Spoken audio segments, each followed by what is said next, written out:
E aí galera tricolor, Giroflu na área, seu giro de notícias do Fluminense. E aí, como é que estão? Tudo bem? Pois é, Fluminense ganha finalmente mais um clássico, depois de um ano sem vencer clássicos, esses jogos, né, contra adversários do Campeonato Carioca, adversários locais, né, regionais da cidade do Rio de Janeiro. O Fluminense havia vencido pela última vez, confronto, né, na final do Campeonato Carioca de 2023 contra o Flamengo, onde sagrou-se campeão carioca, ganhando por 4-1 do seu maior rival.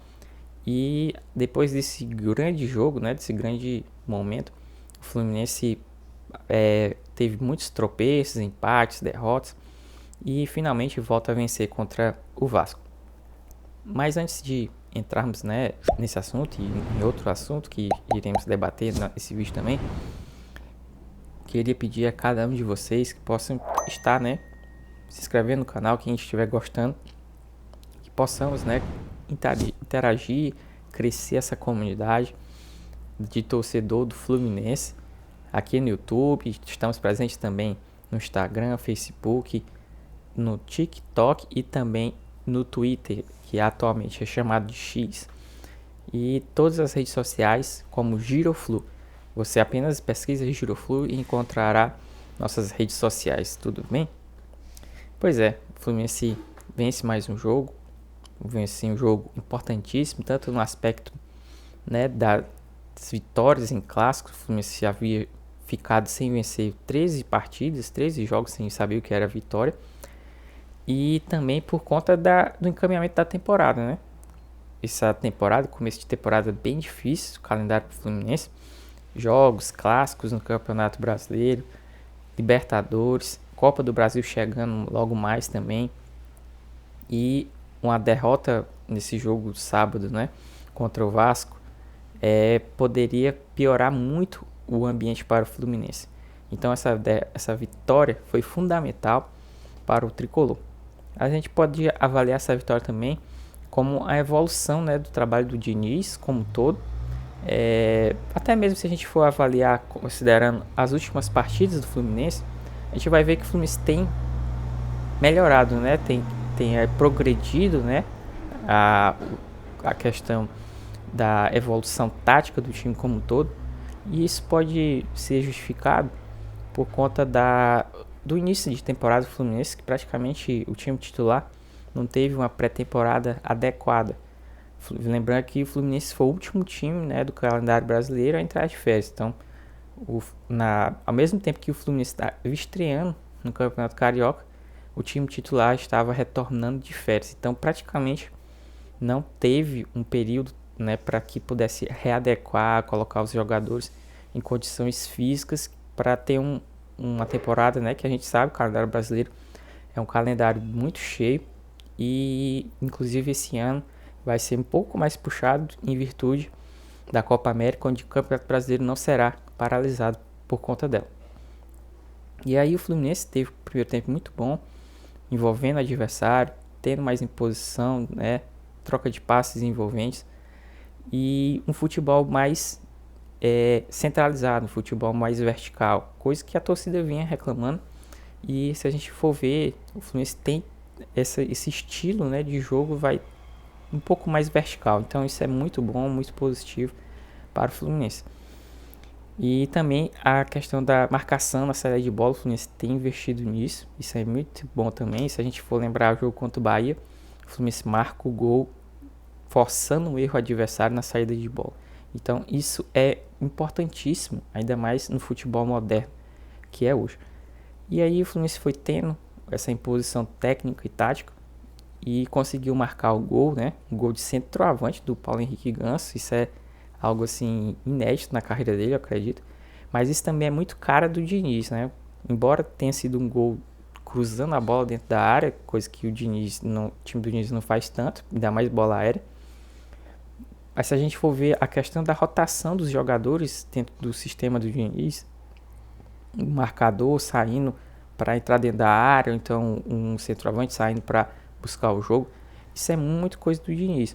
E a gente até via em algumas partidas a importância tática do Cano, né? O Cano saindo muito para buscar jogo, marcar, E até mesmo em algumas partidas a gente viu o Cano dando passes em profundidade, que é um papel clássico do Ganso, né? E nesse jogo, né, contra o Vasco, o Ganso faz um gol onde ele faz o papel de Cano. Ele entra dentro da área como centroavante e praticamente entre dois zagueiros do Vasco ele faz o gol de cabeça. E o Fluminense termina o primeiro tempo com essa vantagem muito boa. No segundo tempo ele cai um pouco de produção, o Fluminense, até também por conta das mudanças que o Vasco fez para tentar buscar o empate. Mas o Fluminense ainda tinha um certo controle da partida. Tanto é que no segundo tempo ele chega a marcar o segundo gol, tem 2 gols de vantagem frente ao Vasco. E o Fluminense marca esse gol com o Martinelli. Um gol também que tem muito essa característica, né, da rotação dos jogadores dentro do campo. O Martinelli pisando dentro da área para uma sobra de bola, finalizar, ou dar um passe para quem vem de trás para finalizar também. E o cruzamento vem forte, e ele consegue dominar a bola e marca o segundo gol. E aí o Fluminense aparentemente estava com a partida resolvida, né? O Vasco praticamente não tinha muita saída de jogo, estava investindo muito na bola aérea. Um erro do Fluminense para tentar buscar um contra-ataque, porque mesmo o Fluminense ganhando a partida, o Fluminense não deixava de manter o controle do jogo, tentar ampliar o placar. E o Fluminense meio que estava ali controlando a partida e o Vasco tentando uma sobra de bola para quem sabe descontar o placar. E em uma dessas oportunidades o Vasco consegue, né, numa bola aérea, marcar o seu gol. Mas assim, o que a gente precisa tirar de lição e alerta, né, nesse jogo é a questão da zaga. O Fluminense definitivamente não tem ainda um nome certo para essa zaga. Nos últimos jogos a gente via a opção, né, do Diniz de colocar o Martinelli como esse zagueiro improvisado. Eu creio até para dar essa qualidade da saída de bola do Fluminense, porque o Fluminense teve também muitos erros, se a gente for lembrar o jogo na Libertadores contra o Alianza Lima, fora de casa. O Fluminense teve muitas dificuldades para ter uma saída de bola com qualidade, erros defensivos tanto do Thiago Santos como também do Felipe Melo. O Thiago Santos saiu do time, não sei se também por conta desse jogo, mas depois desse jogo ele não atuou mais no Fluminense, e ele vinha até tendo boas atuações pelo Campeonato Carioca. Mas também é bem verdade que ele sofreu uma contusão recentemente. Mas o certo é que depois desse jogo o técnico, né, o Fernando Diniz, procurou improvisar o Martinelli como zagueiro. Acredito que para ter essa má qualidade da saída de bola. Mas a gente sabe que a questão da marcação e também da questão do caguete do zagueiro como um todo, o zagueiro ele vai ter preferencialmente uma melhor atuação do que o Martinelli ou qualquer outro volante. Até mesmo acho que o André atuando como zagueiro não terá a mesma qualidade que um zagueiro propriamente dito atuando ali.